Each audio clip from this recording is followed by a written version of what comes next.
All right, good evening or afternoon for everyone. What I'm going to do is go through a brief PowerPoint before I start in on some demos.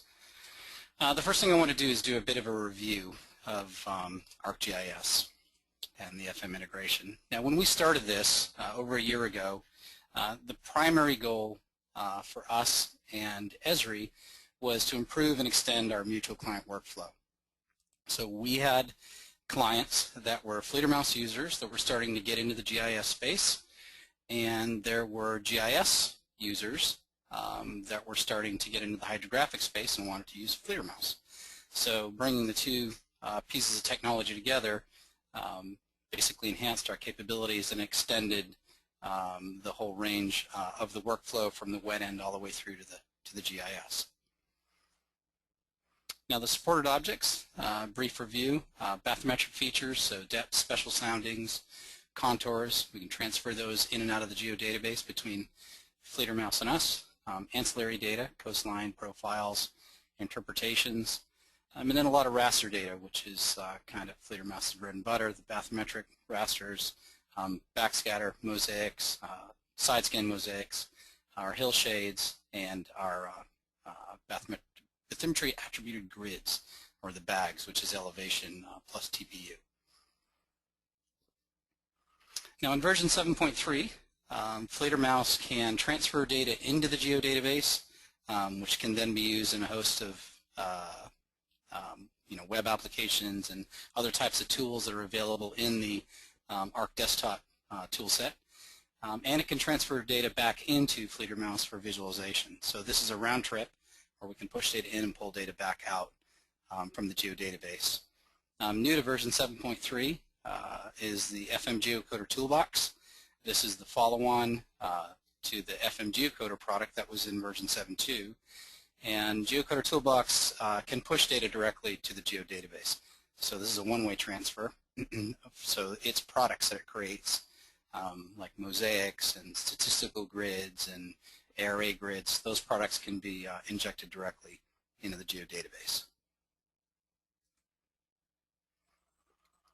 Now connecting to a workspace, there we go. Connecting to a workspace is pretty straightforward. This is the primary menu for Fledermaus, and under the Create menu you'll have an Add ArcGIS Workspace. If you're licensed and you have the GIS components installed, you'll get this additional option, and when you activate that, you get an SD object that is part of your scene, and in the attribute panel, you can connect to different type of workspaces. So you can connect to a folder workspace, a file workspace, a personal workspace, which is one that sits on top of Access, and an ArcSDE, which is your full SQL Server backend. And then you get a view of what's currently in your geodatabase for manipulation. And Aaron, I think somebody's unmuted because I can hear some feedback. Doug, can you mute yourself if you're not muted? All right, I think we're good now. Thanks. Okay. Okay, so for transferring data to Arc, so you have Fledermaus and you want to transfer data to the geodatabase. It's very straightforward. All of the attribute panels for each of the SD objects that are what we call Arc aware will have an ArcGIS button on the attribute panel. In this case, we're looking at a sonar DTM, and with that you can transfer the survey area, you can transfer the bathymetry raster, or you can transfer the hill shaded image raster. When you select the transfer, you'll get the transfer options dialog, and what that allows you to do is that allows you to select the workspace you're going to transfer the data to. The nice thing about the way the workspaces are is since they're objects within a scene, you can have multiple of those objects. So you could have a connection to a bathymetric information system geodatabase. You could have a connection to ancillary data like coastlines and another geodatabase, and you can move data to and from and decide where you want things to be transferred into or out of. So in this case, you select the workspace. You can do some projection on the way in if you want to reproject the data. and then you send it in. Now transferring back out from the geodatabase is as easy as just right-clicking on the object in the tree view of the geodatabase and saying load to scene. And depending upon the object type, you'll get a wizard that allows you to potentially do some remapping of the data. In this case, it was a point object, so you can do a reprojection of the data coming on the way in, and you can do some field mapping of the attributes within the table when you're bringing that data in. If it was a raster data set, you could bring it in as an image, or bring it in as a scalar, or a bathymetric grid. Now DTM transferring, so the ArcGIS button that appears on a Sonar DTM, there's 3 different things that you can transfer out. You can transfer the survey area, so this ends up in Arc Catalog. These are all Arc Catalog views. This is the polygonal survey area view. This is the export of the bathy raster, and this is the sun illuminated raster with the selected color map.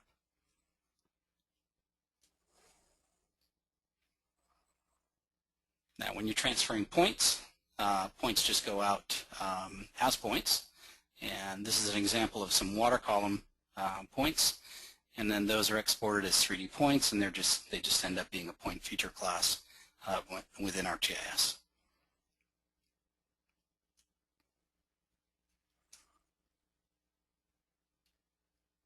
The next one we have is lines. Lines can go out as either this is an SD line object. They can go out as either lines, or they can go out as polygons.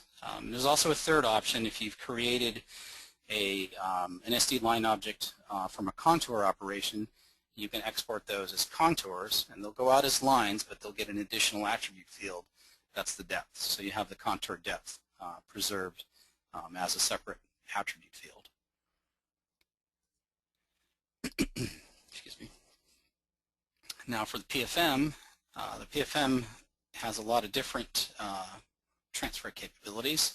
You can start with the soundings. So if you do a sounding selection on your PFM, and let's say you want to export your plotted soundings, you can export the plotted or the feature soundings or all the soundings. So here's a view in Arc Catalog of the plotted soundings for the scale that I selected. This is a view of all the soundings from the PFM. This is the bathy raster. This is the sun illuminated raster, and this is the survey area. So all of these options for export are available through the ArcGIS button that appears on the attribute panel. Now the benefits, just to go over the benefits a bit more. For ESRI, or ESRI, as we can now call them, it extends their workflow back to the survey data. They didn't have that capability before, but now using Fledermaus, they can have their workflow go all the way back to the raw survey data. Then Fledermaus extends the workflow into the database and production, say for maps with the nautical solution. The user gets a much more efficient, comprehensive workflow. They don't have to export in one format and import it in another format. You don't have to move data on and off disk in different formats. The Fledermaus and the Arc tools just talk directly to each other. And then it enhances all the current capabilities with additional functionality. Okay, what's new for 7.3.1? So 7.3.1, we're supporting ArcGIS 10, so there's no need. One of the interesting things of ArcGIS 10, those of you that are using it, if you have the desktop installed, you don't need to install Engine. That was a requirement for 9.3. If you're running ArcGIS 9.3, you had to install the Arc Engine. That's no longer required if you have desktop installed. We still support ArcGIS 9.3. But if you're running ArcGIS 9.3, you won't be able to open the geodatabase that was built with ArcGIS 10. So you can't have compatibility that direction. We've also added the Geocoder Toolbox connectivity. So there's more than just Fledermaus now that can talk to Arc. And the data model support is coming online right now. All the raster transfer is all taken care of. And of course, as always, bug fixes. All right, what I want to do is show you a couple little quick demos. Bring up Fledermaus.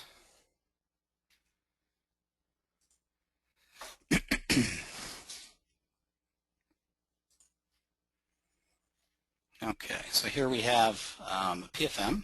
I'll let it load there. And I'll extract the entire area. So this is, those of you that have worked with PFMs, you know, I have a PFM surface. I've extracted the entire area, and now I want to transfer some data to ARC. Now what I'll do is I'll see if I've got my plotted flags. There they are. I'll wait till that refreshes. So I've previously done a sounding selection on this data, and what I want to do is I want to push those soundings into ARC. Now notice on the tree view there's already a workspace that I previously created. So what I can do, since this was saved to a scene, that the connection information was persisted in the scene, so I'll just go ahead and connect to that. And then we have, there's only one item in there. And what we can do is we can select that as our target. So I can say, I'll try to do this slowly so that GoToMeeting keeps up. So I'll say transfer soundings. And I'll select entire PFM and the plotted records. And I'll say OK. And I'll call this plotted. And I won't do any reprojection on the way in. All right. Now I can go to bring up ARC catalog and do a refresh on that geodatabase. And we see we have our plotted soundings. And there they are. Oh, wait a second. So now if I go back to Fledermaus, let's do something else. Let's push the bathy raster over. And just transfer bathy raster. I'll just call it bathy. And I'll transfer that in. And now if I go back to ARC and do a refresh, you'll see there's my bathy feature that got added. Now what's happening is as the data is being transferred, the connection tree view is also being updated within Fledermaus. So if I wanted to, I could just, here, let me first turn these plotted soundings off. If I wanted to, what I could do is just right-click, say on the area. This was, let me show it to you in ARC first. This was the survey area that I previously exported. So it's a polygonal area with the holes. And now when we import that into Fledermaus, it's imported as in what we call as an interpretation. This is because of the class identifiers for keeping the polygonal field areas straight. In this case, it only has one key field, and that's survey area. So we'll bring that guy in. So you can see, I'll wait till it updates. The purple line is the bounds of the survey area, and then the dotted are the holes. So that's how interpretations appear within Fledermaus. So along that line, what I could do is let's create just a surface object, and I could create an interpretation object, and I'll add some key fields, just simple ones: mud, sand, and unclassified. So what I could do is I could move in and select a specific area. I'll wait till it updates.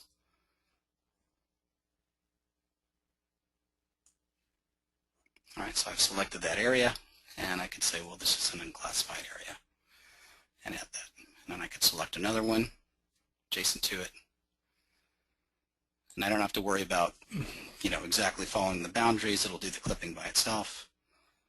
and we'll say that that's mud, and then I'll just go in this area here, and I'll say that's sand.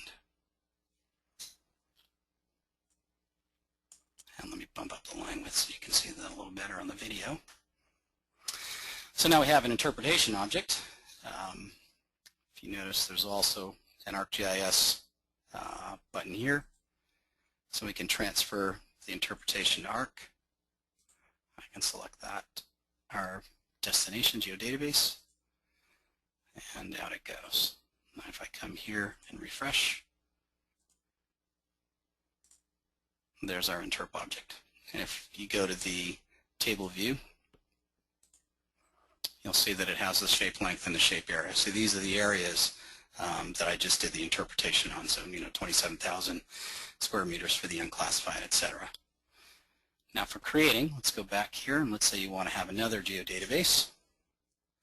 So let me take you through the create process. So all we do is say add ArcGIS Workspace and wait for that to catch up.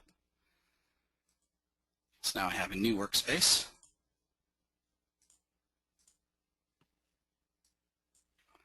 And let's create a brand new file geodatabase. So I say create. File geo2, let me wait till it catches up. So I have my first one, I'm creating a second one. Save. Now I've got the connection, and then I can do the same thing. Like let's say I went to this PFM surface, and I just want to transfer the bathy raster. So now notice I have two options for transfer. I have the two workspaces, and I'm going to transfer this to my new workspace. And in it goes. We come back to Arc. And we refresh, and here's my new geodatabase here. And here's the bathy raster that I pushed in. Let's see, let's do a contour, show you that. Let's go back, let's go to our PFM surface here, and we'll say Tools, Contouring. Now I don't have a lot of range to this bathy grid, so it's just going to give me a 50-meter contour, so I'll agree to that. And let's make it a little bigger so you can see it. So there's our 50-meter contour. You can see the white polys. So what I want to do now is I want to transfer that into Arc. And when you're doing lines, again, you can transfer as lines, you can transfer them as polygons, but I'm going to select to transfer as contours. So I'll transfer that in, and I'll select that new second workspace, and I say OK. Now if I go to Arc again and do a refresh, there's my contour. Here's how they appear in Arc. And if I view the table, what you'll notice is it's typical polyline Z, but it has an additional depth field that tells you what the contour was. Points are the same way. I don't think I have any, but let me see if I can find some.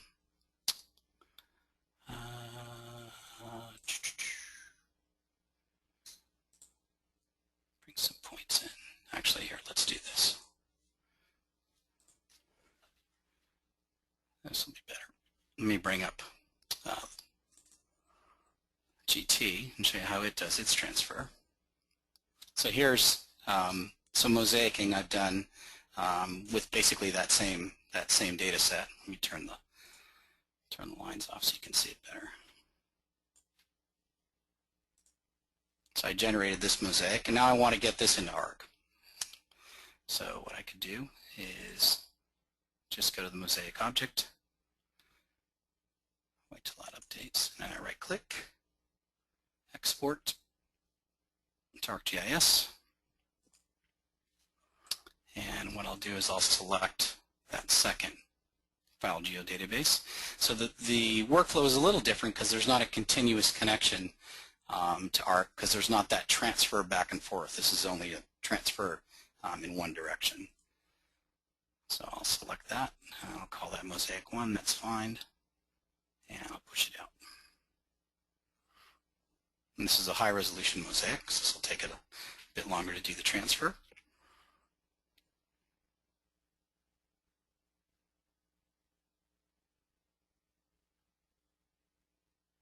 There. Now if I go back to Arc and refresh, notice there's my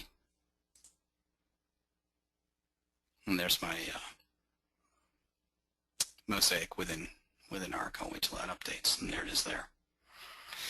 So it's really straightforward, very simple. The keys to remember are that your connection is just another SD object in your scene.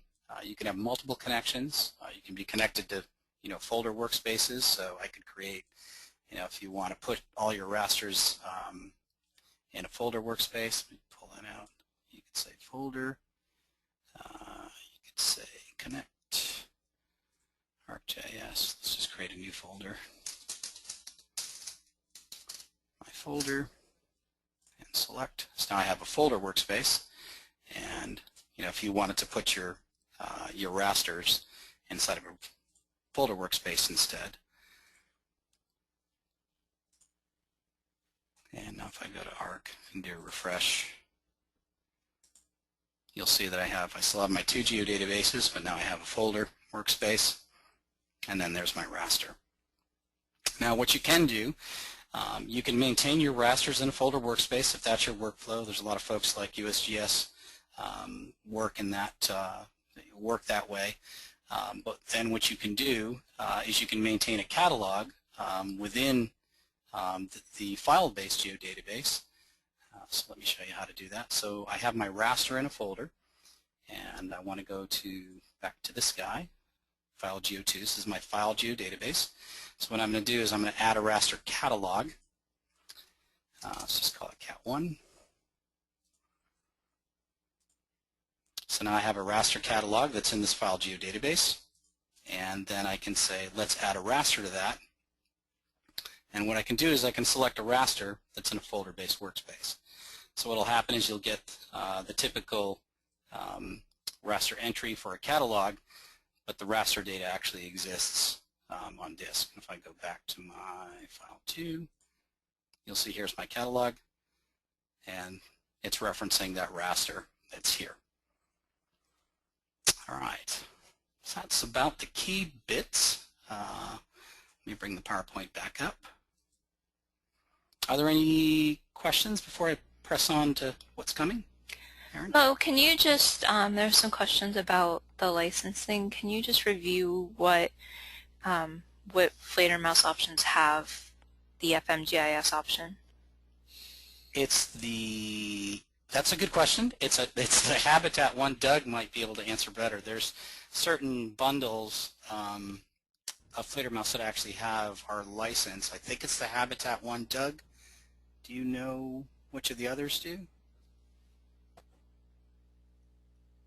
I know the answer. Yeah, Habitat and Pro will have, what's that? No, go ahead. I didn't know if Habitat you know. and Pro have FMGIS as part of the bundle, but the applications that have the connection right now are just Fledermaus and FM Geocoder Toolbox or FMGT. Yeah. That answer it, Erin? That does answer, and with it can be added to any of the bundles. Yeah. Yeah, additionally. I mean, you definitely need, you can look at the license status. I'll wait till that updates. This is a handy little tool to see, if the ESRI components are installed correctly. We'll tell you whether our license is turned on for the bundle that you have, but also there's a requirement that the ESRI software be installed, and you obviously have to have an ESRI license to run that part of the software. So we definitely need, you need our license, and you need to have a valid license ESRI install. Okay, and one more question is, if you're creating a geodatabase, does it matter which kind you create?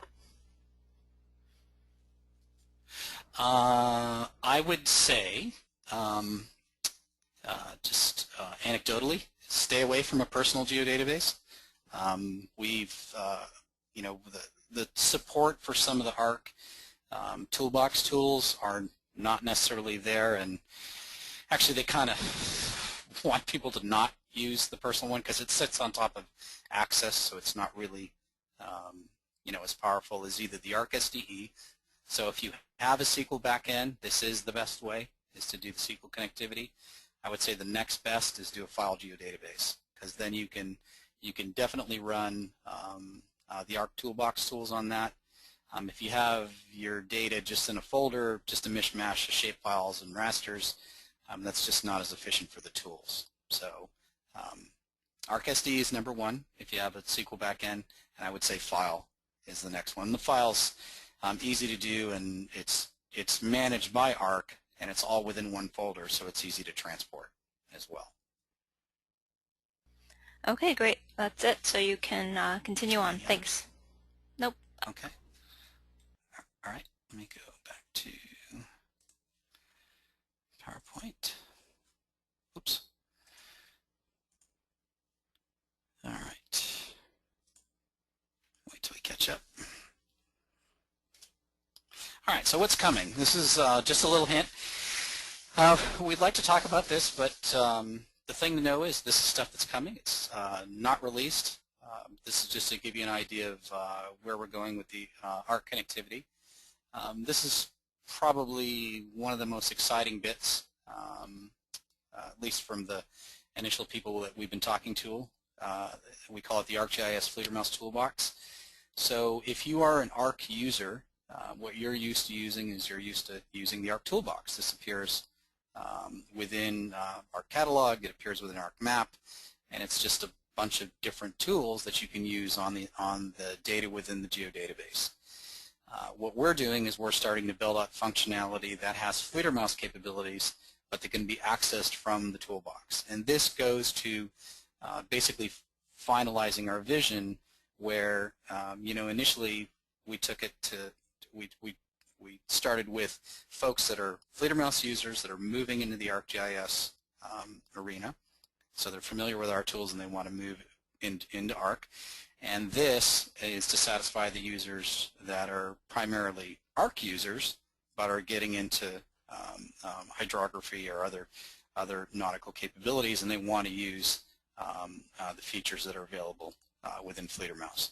So this is just a short demo list, some things we've been experimenting with, but they basically run directly from ARC. Fledermaus doesn't have to be up and running. It's still licensed through the Fledermaus license, but it runs, if you're familiar with ARC tools, it runs just like ARC tools. You get a little wizard, you fill in the wizard and away you go. And some of the obvious ones that we were experimenting with are, okay, I want to take a feature that's in a geodatabase and transfer it out to a Fledermaus SD object or a raster and transfer it out, or take an SD object that's on disk and push that in as a feature without having to bring up Fledermaus. And then also quite a powerful one is an ungridded data to raster, which is, we support all of the different raw data file formats, that we grid within Fledermaus or DMagic. And now what you can do is you can run our Toolbox tool that can take raw, or actually, still process bathymetric information, but in formats like .all and GSF, and you can grid those right into raster for ARC. We're also starting to build out specific toolbox tools for the different data models that are coming online, the Bathy information system data model and the SSDM data model. Another thing that's coming in is right now when you transfer data from Fledermaus into ARC, you get a new feature class. You get a new feature class, you get a new raster. There's always a new object that's created within the geodatabase. But now with the new data models, like the seabed survey data model and the BIS, they have a predefined schema. So they might have a feature that's already defined, say, for the soundings, measured soundings, and that has a certain number of attributes. What we'll be able to do directly from Fledermaus, instead of creating a new object, is we'll be able to insert data directly into the feature class, and that'll be supporting all the new data models. Another obvious thing that we're going to be working on is integration across the Fledermaus suite. So we've done Fledermaus, we've done GT. Obviously, there's there'd be need to do exports from the midwater tool where we're processing midwater targets. We want to push those directly into ARC, pushing directly out of DMagic with some of its processing capabilities, and across the gamut. Then pushing all of that capability out to the general QPS tools. So there's a lot of tools on the QPS side, and we'll get that connectivity directly into those so they can push directly from QPS to ARC. The final thing that actually people are kind of interested in, and basically because our customer base is on different platforms, Mac and Linux, there's currently not a solution for those folks, but we're working on a solution that will extend the capabilities to the Mac so that if you're doing your processing on a Mac or a Linux box, you'll be able to see an ArcGIS database on the network and move data from the Fledermaus tools into that geodatabase or vice versa. And that's it. Here's our questions and requests. So Erin, are there any other questions out there? There is a question that just came in. I didn't get a chance to read it yet, so let me read it to myself first before I read it out loud. Okay, I'm going to read it out loud. Are you ready? I'm ready. Will the ArcGIS Fledermaus toolbox be available to be installed as an add-in, or is Fledermaus application with the GIS required to be installed to get the toolbox option?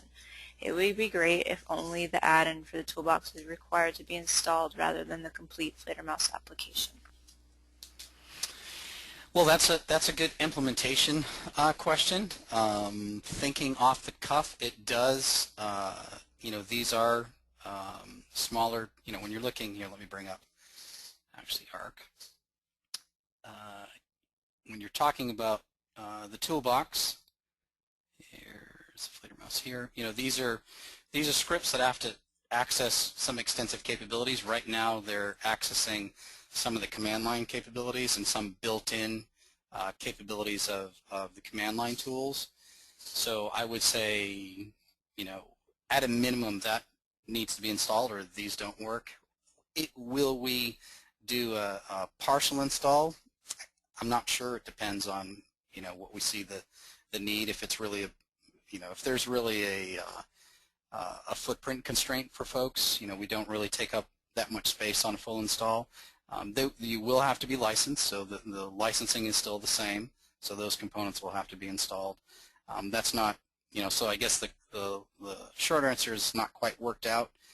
Since it uses built-in capabilities of the baseline tools, there's going to be expectation that some of those are going to have to be installed, but whether we'll do a smaller installer is probably still up for debate. If that's something, if you have issues with that or a need for that because of disk constraints, that would be, you should let us know about that for sure. All right.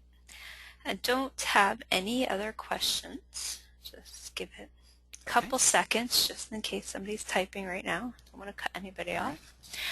But that was good, Mo. Thank you very much for that update. All right, I don't see anything coming in, so if there's any other questions that you guys are working on right this second, we do see them then on the registration and attendee list, so I can address them after the webinar. All right, thanks again for Mo.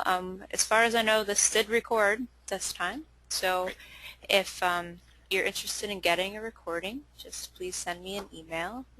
We do limit it to clients under maintenance, but if you are a client, my email is ehefron@ivs3d.com. And I guess that's it. So thanks, Mo, and we'll hopefully see you all on the next webinar. Bye. All right, thanks.